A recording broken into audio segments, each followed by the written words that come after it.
Carol ഗാനങ്ങളുടെയും കാലമായി. നാടെങ്ങും വർഷങ്ങളുടെ തെളിഞ്ഞു. ഉണ്ണിയേശുവിന്റെ ജന്മദിനം വരവേൽക്കുവാൻ പുതിയൊരു ക്രിസ്തുമസ് കൂടി വരണം.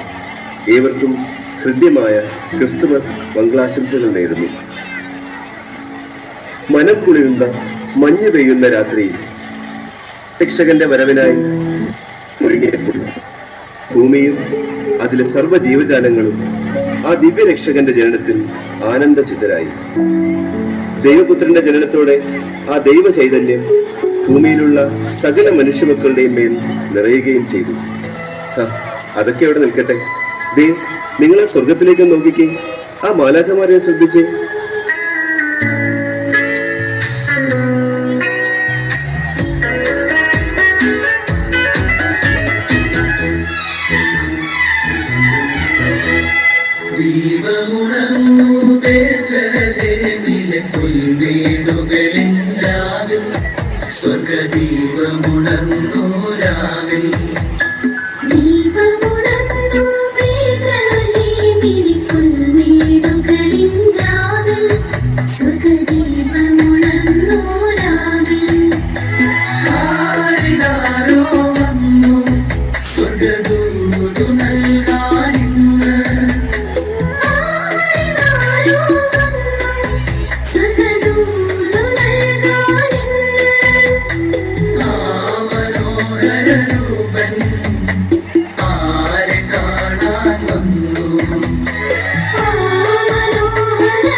എന്നാലും എന്തൊരു ത്യാഗമാണല്ലേ ദൈവതിരീതം നിറവേറ്റുന്നതിന് വേണ്ടി ആ പാവം മറിയം സഹിച്ചത്.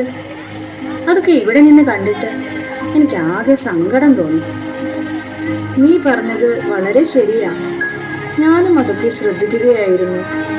നസ്രത്തിൽ നിന്നും ഇങ്ങ് ബത്ലഹേം വരെ നിറവയറുമായിട്ട് ദിവസങ്ങളോളം യാത്ര ചെയ്തല്ലേ അവർ രണ്ടാളും ഇവിടെ എത്തിച്ചേർന്നത്. പോരാത്തതിന് ആ പാവം കഴുതപ്പുറത്തിരുന്നാണ് ഇങ്ങ് ബത്ലഹേം വരെ എത്തിയത്. എന്നിട്ടോ വീടായ വീടുകളും സത്രങ്ങളും ഒക്കെ കയറി ഇറങ്ങി. വിശ്രമിക്കാനായി എങ്ങും ഒരിടം പോലും കിട്ടിയില്ല. ഇതൊക്കെയാണെങ്കിലും ഈ പ്രതിസന്ധികളെ ഒക്കെ നേരിടാൻ മറിയത്തിന് യോസേപ്പ് നൽകിയ ആത്മവിശ്വാസം ചെറുതൊന്നുമല്ല. അദ്ദേഹം വീടാന്തരം കയറി ഇറങ്ങി ഒരു വിശ്രമസ്ഥലം ലഭിക്കുവാനായി അദ്ദേഹത്തിനെ കൊണ്ട് ആകുന്നത് പോലെയൊക്കെ ശ്രമിച്ചു. എന്തൊക്കെയായിരുന്നാലും എല്ലാം ദൈവഹിതം പോലെയല്ലേ നടക്കുള്ളൂ. അവസാനം അവർക്ക് ആ കാലിക്കൂട്ടിലെത്തേണ്ടി വന്നില്ലേ. ആ വൈക്കോൽ കച്ചകൾ ദൈവപുത്രന്റെ ജനനത്തിന് മെത്തയൊരുക്കി. കാലികൾക്ക് നടുവിൽ ഈ ലോകത്തിന്റെ മനുഷ്യമക്കളുടെ രാജാവ് ഭൂജാതനായി. ചേച്ചിമാരെ, ഇവിടെ എല്ലാവരും വലിയ സന്തോഷത്തിലാണല്ലോ. സ്വർഗം സ്വർണ്ണ അന്നത്തെ നിലനിൽക്കുന്നത് എന്താ കാര്യം? അപ്പൊ നീയൊന്നും അറിഞ്ഞില്ലേ? അല്ലെങ്കിൽ നിനക്ക് എവിടെയാ സമയം കിട്ടുന്നത്? കിട്ടുന്ന സമയത്തെല്ലാം നീ ആ പക്ഷികളോടും ചിത്രശലഭങ്ങളോടും ഒക്കെ കഥകൾ പറഞ്ഞു നടക്കുമല്ലേ. ദൈവപുത്രൻ മനുഷ്യാവതാരം ചെയ്ത ദിവസമാണിന്ന്. അവന് വരവേൽക്കാൻ സ്വർഗവും ഭൂമിയും ഉണർന്നിരിക്കുന്ന ദിവസം. ഞാനും നിങ്ങളുടെ കൂടെ കുടിക്കട്ടെ, എനിക്കും കൂടണം. അതിനെന്താ, അവരെല്ലാം ദേ വരുന്നുണ്ട്. നമുക്ക് പാട്ടും നൃത്തവും ഒക്കെ ആയിട്ട് ദൈവപുത്രന്റെ ജനനത്തെ വരവേൽക്കാം. അവന് കീർത്തനങ്ങൾ പാടി അത്യുന്നതനായ ദൈവത്തെ മഹത്വപ്പെടുത്താം.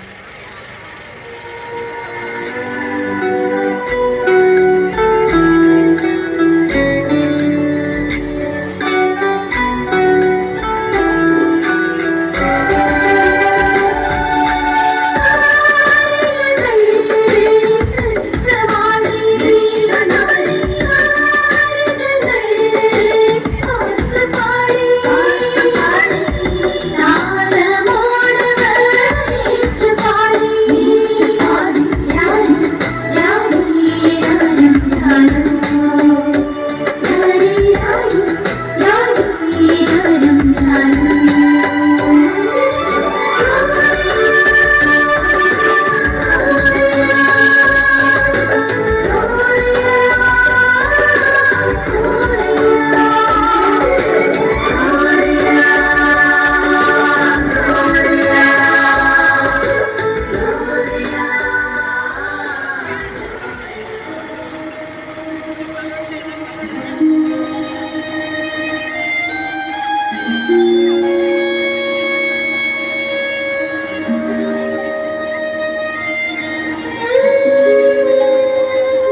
ഇവനെ ഇവിടെയെങ്കിലും കാണുന്നില്ലല്ലോ. എവിടെ പോയി കിടക്കുവാണോ എന്ന്. എടാ മോറിസേ! ആ, നീ കിടന്നുറങ്ങുവാണോ? ആട്ടിൻകുട്ടികളുടെ കാര്യം വല്ലതും നീ ശ്രദ്ധിക്കുന്നുണ്ടോ? അബ്ബാ, ഞാൻ ചെറുതായിട്ടൊന്ന് മയങ്ങിപ്പോയി. ആ ദിവ്യപ്രകാശം എന്റെ കണ്ണിൽ പതിച്ചപ്പോൾ അറിയാതെ കണ്ണുകൾ അടഞ്ഞുപോയി. ദിവ്യപ്രകാശമോ? നീ എന്താ ഉറക്കത്തിൽ നിന്ന് എണീറ്റ് പിച്ചും പേയും പറയുവാണോ? അല്ലപ്പാ, ഞാൻ ഉള്ളതാ പറയുന്നേ. ഞങ്ങൾ ഇവിടെ കൂട്ടമായിട്ട് ഇരിക്കുകയായിരുന്നു. പെട്ടെന്ന് എവിടെ നിന്നോ ഒരു അത്ഭുത വെളിച്ചമുണ്ടായി. ഞങ്ങളാകെ പരിഭ്രമിച്ചു പോയി. പെട്ടെന്ന് ഒരു ദൈവദൂതൻ ഞങ്ങളുടെ മുന്നിലേക്ക് പ്രത്യക്ഷപ്പെട്ടു. എനിക്കൊന്നും മനസ്സിലാകുന്നില്ല. എന്ത് ദൈവദൂതൻ വന്നെന്നോ? അതെ അപ്പാ, ആ ദൈവദൂതൻ ഞങ്ങളോട് സംസാരിച്ചു. ബെത്ലഹേമിലെ ഒരു കാലിത്തൊഴുത്തിൽ ദൈവസുതൻ മനുഷ്യനായി ജനിച്ചിരിക്കുന്നു എന്ന വാർത്ത ആ ദിവ്യാത്മാവ് ഞങ്ങളെ അറിയിച്ചു. ദൈവകുമാരനെ കാണുവാൻ സർവശക്തനായ ദൈവം തിരഞ്ഞെടുത്തിരിക്കുന്നത് സാധാരണക്കാരായ നമ്മളെയാണെന്നും ആ ദൈവദൂതൻ ഞങ്ങളോട് പറഞ്ഞു. എന്നിട്ട് അവര് പോയോ? എങ്ങനെയാണ് അവർ പോയത്? എനിക്ക് ദൈവപുത്രനെ കാണാൻ അതിയായ ആഗ്രഹമുണ്ട്. അവർ കുറച്ചു മുമ്പേ അങ്ങോട്ട് പോയി. അബ്ബായും സഹോദരങ്ങളും ഇവിടെ ഇല്ലാതിരുന്നത് കൊണ്ട് എനിക്ക് പോകാൻ പറ്റിയില്ല. ഞാൻ പോയാൽ ഈ ആട്ടിൻകുട്ടങ്ങളെ നോക്കുവാൻ ആരുമില്ലാതെയാകും. എനിക്ക് പോകാൻ വലിയ ആഗ്രഹമായിരുന്നു. എടാ മോറിസേ, എനിക്കൊരു സംശയം. അല്ല, ഇവരെങ്ങനെ ദിവ്യസുതന്റെ അടുത്തെത്തും? വഴിയാണെങ്കിൽ അവർക്കൊന്നും പരിചയം കാണില്ലല്ലോ. അതിനൊരു സൂത്രമുണ്ട്. അവർ നടന്നു നീങ്ങിയപ്പോഴേ അവരുടെ മുമ്പിൽ ഒരു നക്ഷത്രം പ്രത്യക്ഷമായി. ആ നക്ഷത്രത്തെ നോക്കി പോയാൽ അവിടെ എത്തിച്ചേരാമെന്ന് ആ മാലാഖ ഞങ്ങളോട് പറഞ്ഞിരുന്നേ. എനിക്കൊന്നും വിശ്വസിക്കാനേ പറ്റുന്നില്ല.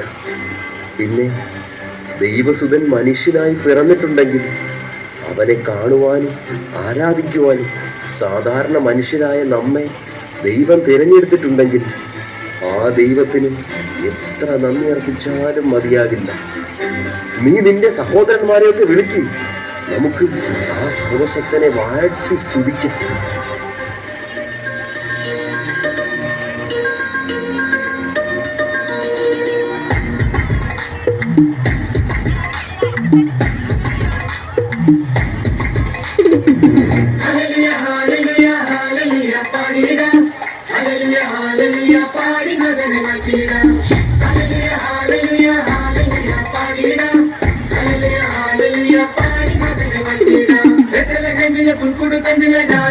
പിറന്നല്ലോ തന്നിമേരി മകനായി ദൈവം മണ്ണിൽ വന്നു പിറന്നല്ലോ.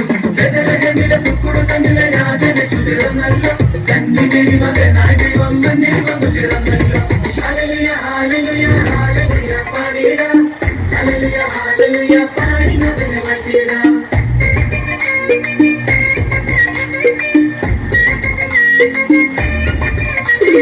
മാനദൂതഗണ പാടി പറഞ്ഞിത നാഥനെ സ്തുതി ചെയ്യുന്നു. ആട്ടിടയർ കേട്ടുണർന്നു ചാരെ കൊണ്ടു നമിക്കുന്നു. മാനദൂതഗണ പാടി പറഞ്ഞിത നാഥനെ സ്തുതി ചെയ്യുന്നു. ആട്ടിടയർ കേട്ടുണർന്നു ചാരെ കൊണ്ടു നമിക്കുന്നു. ഹല്ലേലൂയ ഹല്ലേലൂയ ഹല്ലേലൂയ പാടിടാം. ഹല്ലേലൂയ ഹല്ലേലൂയ പാടി മകനെ വാഴ്ത്തിടാം.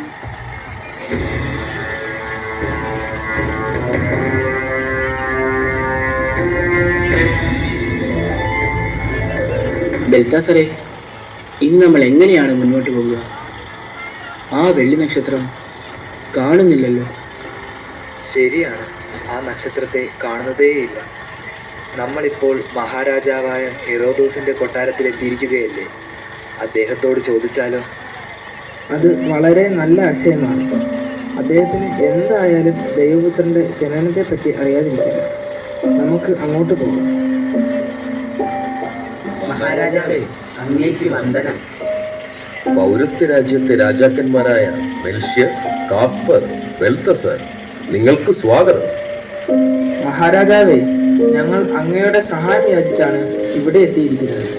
എന്നാൽ കഴിയുന്ന ഏത് സഹായവും ഞാൻ ചെയ്തു തരുന്നതാണ്. അറിയിച്ചാൽ ഞങ്ങൾക്ക് ഒരു ദൈവദൂതന്റെ ദർശനമുണ്ടായി. യഹൂദരുടെ രാജാവ് ഈ ഭൂമിയിൽ ജനിച്ചിരിക്കുന്നുവെന്ന്.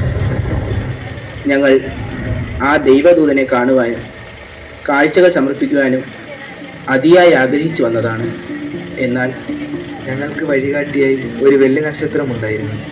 അതും ഇപ്പോൾ കാണുന്നില്ല. അങ്ങേക്ക് അറിവുണ്ടെങ്കിൽ ഞങ്ങളെ ഒന്ന് സഹായിക്കണം.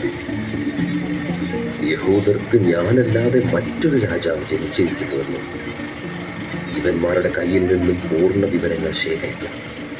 എന്നിട്ട് വേണം എനിക്ക് യഹൂദരുടെ രാജാവിനെ മുളയിലേ തന്നെ നുള്ളാൻ. അതിനെന്താ, ഞാൻ നിങ്ങളെ സഹായിക്കാമല്ലോ. ആരെവിടെ? പ്രധാന പുരോഹിതനോട് ഇവിടേക്ക് വരാൻ പറയുക. അല്ലയോ പ്രധാന പുരോഹിത, ഇവർ യഹൂദരുടെ രാജാവ് ജനിച്ചത് എവിടെയെന്ന് അന്വേഷിച്ചു വന്നവരാണ്. അങ്ങയുടെ അറിവനുസരിച്ച് അവർക്ക് മാർഗനിർദ്ദേശം നൽകിയാലും. തിരുമനസേ, ദിവ്യലിഖിതങ്ങൾ പറയുന്നതനുസരിച്ച് യൂദയായിലെ ബെത്ലഹേമിലാണ് യഹൂദരുടെ രാജാവ് ജനിക്കേണ്ടിയിരിക്കുന്നത്. ശ്രേഷ്ഠന്മാരെ, എത്രയും വേഗം പോയി ആ കുഞ്ഞിനെ കണ്ട് കാഴ്ചകൾ സമർപ്പിക്കുവിൻ. എന്നിട്ട് തിരികെ ഇതുവഴി തന്നെ മടങ്ങി വന്ന് എന്നെ വിവരം ധരിപ്പിക്കണം. എനിക്കും യഹൂദരുടെ രാജാവിനെ കണ്ട് കാഴ്ചകൾ നൽകേണ്ടതുണ്ട്. ഹീറോദേസിന്റെ കൊട്ടാരത്തിൽ നിന്നും ഇറങ്ങിയതിനു ശേഷം ആ ദിവ്യ നക്ഷത്രം വീണ്ടും അവർക്ക് വഴികാട്ടിയായി. മനുഷ്യാവതാരം സ്വീകരിച്ച ദൈവപുത്രനെ കാണുവാൻ ബത്ലഹേമിലെ കാലിത്തൊഴുത്തിന് മുന്നിലേക്ക് അവരെ ആ നക്ഷത്രം കൂട്ടിക്കൊണ്ടുപോയി.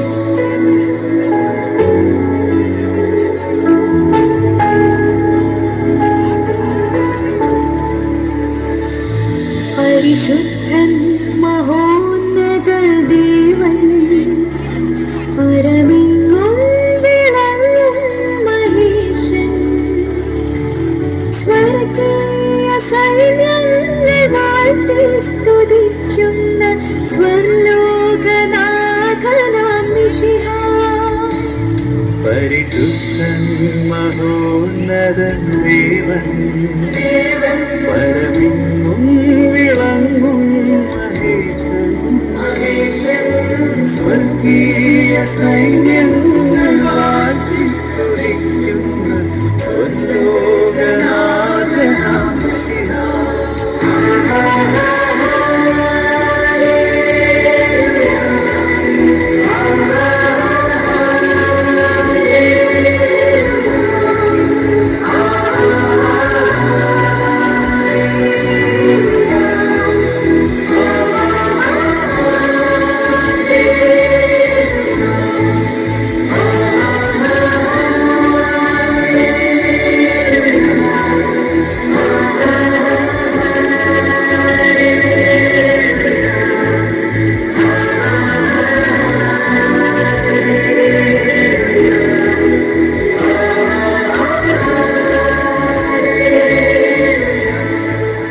ദിവ്യരക്ഷകന്റെ ജനനത്തോടെ ഭൂമിയിലും ഒരു പുതിയ സ്വർഗം സൃഷ്ടിക്കപ്പെട്ടു. മനുഷ്യന്റെ കാത്തിരിപ്പുകൾക്ക് അങ്ങനെ വിരാമമായി. ദൈവത്തിന്റെ ഇടപെടലുകൾക്കായി നമുക്കും കാത്തിരിക്കാം. നക്ഷത്രങ്ങൾ വർണ്ണം വിരിയിക്കുന്ന ആകാശത്തിൽ മാലാഖമാർ ക്രിസ്തുമസ് ഗാനം ആലപിക്കുമ്പോൾ നമുക്കേവർക്കും അവരോടൊപ്പം ചേരാം.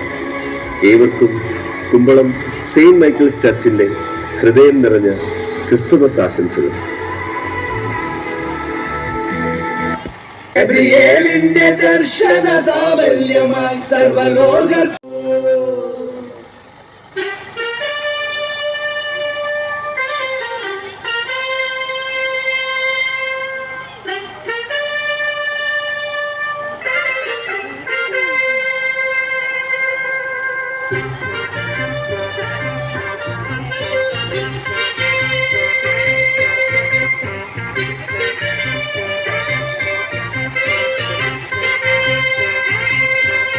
ഗബ്രിയേലിന്റെ ദർശന സാഫല്യമായി സർവലോകർക്കും നന്മയേകും കാരുണ്യമായി ബത്ലഹേമിന്റെ മാറിൽ ഒരാരോമൽ ഉന്നിവിരുന്നല്ലോ. ഗബ്രിയേലിന്റെ ദർശന സാഫല്യമായി സർവലോകർക്കും നന്മയേകും കാരുണ്യമായി ബത്ലഹേമിന്റെ മാറിൽ ഒരാരോമൽ ഉന്നിവിരുന്നല്ലോ. എന്നിൽ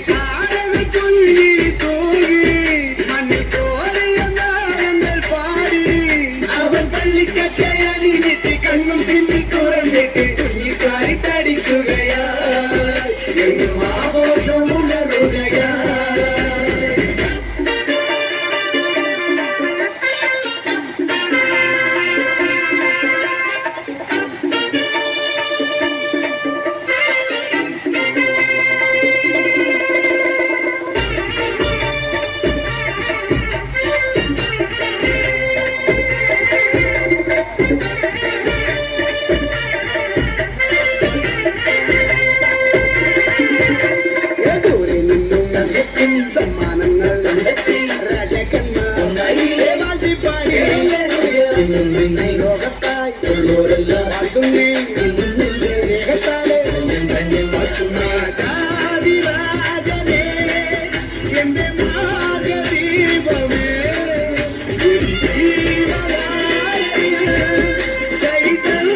കുത്തി കമ്പിത്തിരി മത്താപ്പ് റോക്കറ്റ് ചെമ്പു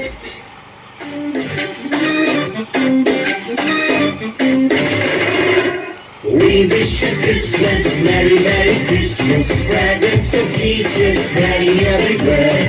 നെഞ്ചിന്റെ താളം സ്വർലോകപൂരം പാരിന്റെ നാഥൻ പൂജാതനായി ഗ്ലോറിയ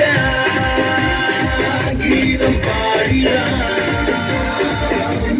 ശാലിതൻ ദൂരെ മാറിയ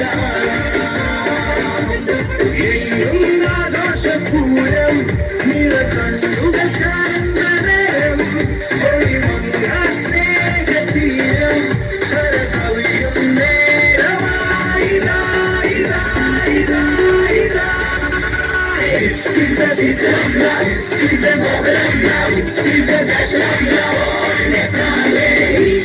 Christmas, Merry Merry Christmas, fragrance of Jesus, spreading everywhere.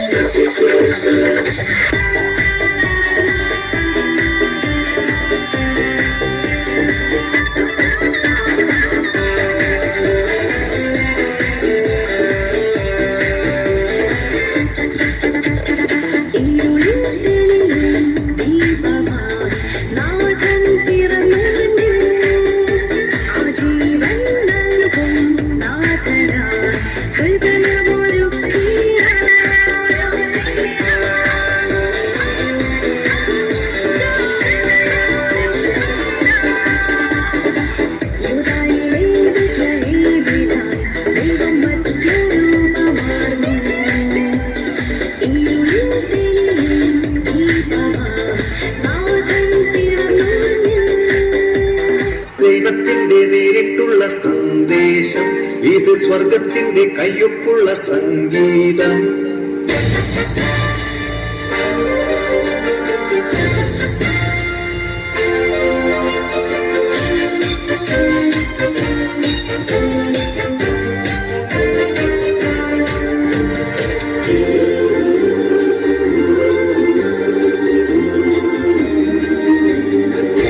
സത്രമടഞ്ഞ് ഗാത്രം പിടഞ്ഞ് കന്യാമേരി നിന്നപ്പോ നേത്രം നിറഞ്ഞ് യാത്രയ്ക്കൊടുവിൽ യൗസേപ്പ് പിതാവു നിന്നപ്പോ ആ തിരക്കിൽ നീറും കുരുക്കിൽ മനമുഴറി നിന്നപ്പോ ആ തിരക്കിൽ നീറും കുരുക്കിൽ മനമുഴറി നിന്നപ്പോ പാടം തുറന്നു പിന്നിൽ നിന്നും മണ്ണിനൊരു തങ്ക വെളിച്ചം. വാതിലെല്ലാം അടഞ്ഞപ്പോൾ പാടം തുറന്നു പിന്നിൽ നിന്നും മണ്ണിനൊരു തങ്ക വെളിച്ചം. പത്രമടഞ്ഞ് രാത്രം പിഴഞ്ഞ് കന്യാമേരി നിന്നപ്പോൾ നേത്രം നിറഞ്ഞ് യാത്രയ്ക്കൊടുവിൽ യൗസേപ്പ് പിതാവു നിന്നപ്പോൾ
പുഞ്ചിരിച്ചപ്പോ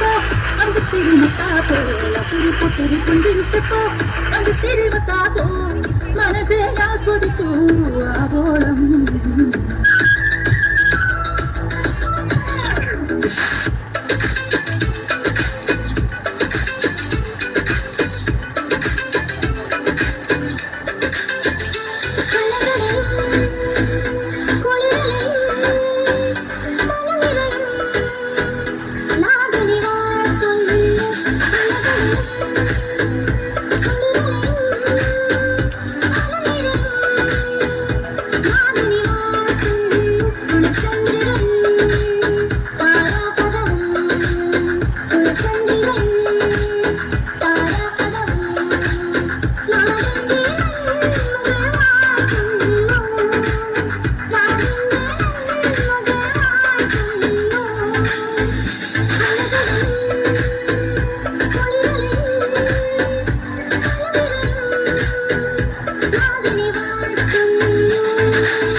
ബേത്ലഹേമിലെ ഉമഞ്ഞ രാത്രിയിൽ ആനന്ദഗീതങ്ങൾ കേൾക്കുന്ന വാനിൽ കർവാസ കുളിരിട്ടൊട്ടവയിൽ കാലിക്കൂട്ടിൽ നീ